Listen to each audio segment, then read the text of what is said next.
ঝালকাঠির ধানসিঁড়ি নদীর তীরে নির্মিত হয়েছে কবি জীবনানন্দ দাশ সংগ্রহশালা ও পাঠাগার। ৩,১৪,০০,০০০ টাকা ব্যয়ে ০.৪৫ একর জমিতে এই সংগ্রহশালা নির্মিত হয়, যা হস্তান্তর করা হয় ২০২৪ সালের জুন মাসে। তবে হস্তান্তর হলেও এর কার্যক্রম এখনো শুরু করা হয়নি।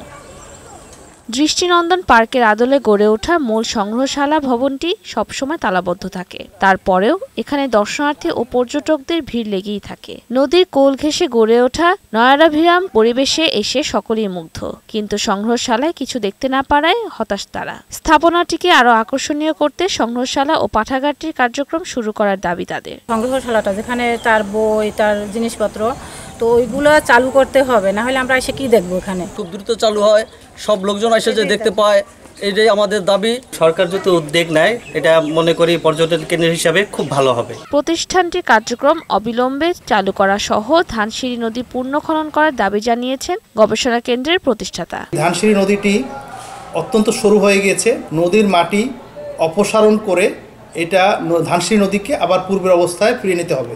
জনবল সংকটের কারণে সংগ্রহশালাটি জেলা প্রশাসনের কাছে হস্তান্তরের কার্যক্রম চলছে বলে জানিয়েছেন নির্বাহী প্রকৌশলী। পরিচালক মহোদয়ের অনুমোদন পাওয়া গেলে এই স্থাপনাটি আমরা উপজেলা প্রশাসন ও উপজেলা প্রশাসনের কাছে হস্তান্তর করব।